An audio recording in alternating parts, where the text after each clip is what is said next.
En los capítulos anteriores hemos recorrido la arquitectura que condiciona la experiencia humana, el diseño del linaje, las intervenciones genéticas, la reducción perceptiva, la instalación del miedo, la manipulación del relato histórico y el campo energético donde todo esto se sostiene. Sin embargo, comprender el sistema no es el objetivo final. El verdadero punto de inflexión ocurre cuando el individuo comienza a observar cómo ese sistema opera dentro de sí mismo. La soberanía no se recupera luchando contra el tablero, sino reconociendo los programas que gobiernan nuestras propias respuestas.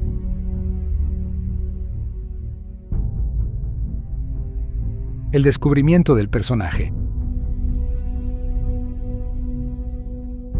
Cada ser humano desarrolla a lo largo de su vida una identidad construida a partir de experiencias, creencias familiares, condicionamientos culturales y reacciones emocionales. Esa identidad es lo que muchos comienzan a llamar el personaje. El personaje no es falso en el sentido de que exista una intención consciente de engaño. Es simplemente una construcción adaptativa que surge para moverse dentro del sistema. El problema aparece cuando esa construcción se confunde con la totalidad del ser. Cuando la personalidad se convierte en identidad absoluta, el margen de conciencia se reduce drásticamente. La observación como herramienta.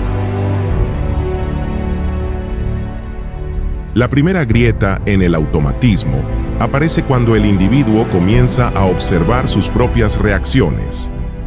En lugar de identificarse completamente con cada emoción o pensamiento, surge una pequeña distancia interior que permite reconocer los patrones. Ese simple acto de observación ya representa un cambio profundo. La reacción automática pierde parte de su fuerza cuando es vista. La emoción sigue existiendo, el pensamiento sigue apareciendo, pero ya no se experimentan como órdenes inevitables. La conciencia comienza a ocupar el espacio que antes pertenecía exclusivamente al programa.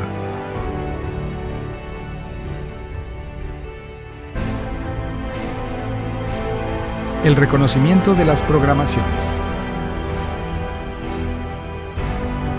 A medida que la observación se vuelve más constante, el individuo empieza a detectar estructuras repetitivas en su comportamiento.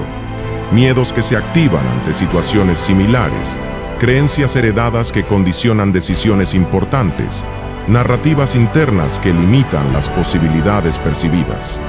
Lo que antes parecía parte natural de la personalidad se revela como una serie de programaciones instaladas a lo largo del tiempo.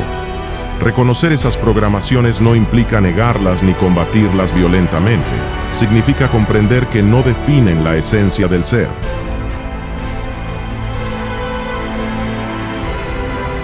La alineación con el yo superior. Dentro del marco del nuevo paradigma, el ser humano no se limita a su mente ni a sus emociones.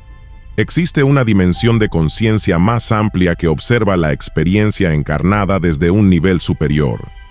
Ese nivel, conocido como el yo superior, no controla cada detalle de la vida cotidiana, pero sí sostiene el propósito evolutivo de la encarnación.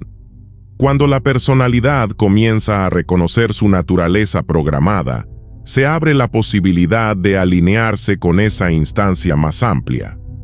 La identidad deja de basarse exclusivamente en el personaje y empieza a orientarse hacia una conciencia más profunda.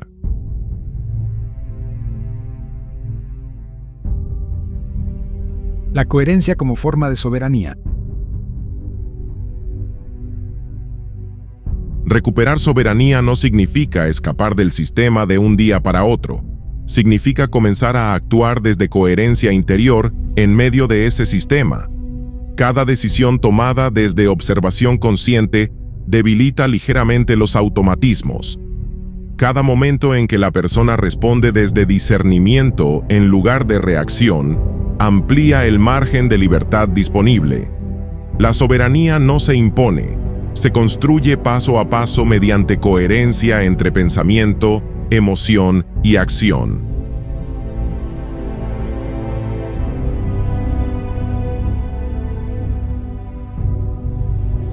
El efecto expansivo.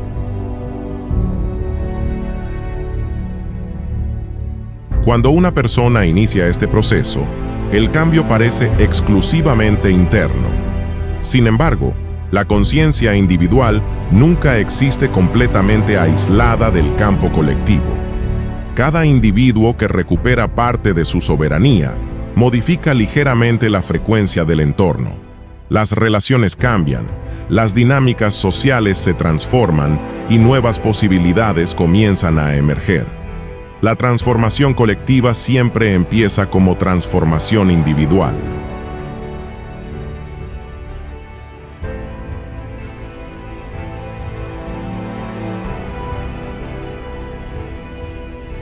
Conclusión. El comienzo del verdadero proceso. Recuperar soberanía interior no significa haber completado el camino. Significa haber dado el primer paso consciente fuera del automatismo. El sistema sigue existiendo, las programaciones siguen presentes, pero algo fundamental ha cambiado. El individuo ya no se percibe como pieza inconsciente del tablero, sino como participante activo dentro de él. Y esa diferencia altera completamente la experiencia. En el siguiente capítulo exploraremos cómo esta recuperación de conciencia comienza a integrarse con las arquitecturas mayores que sostienen la evolución de la vida en el planeta. Porque la historia humana no ocurre en aislamiento, forma parte de un entramado mucho más amplio.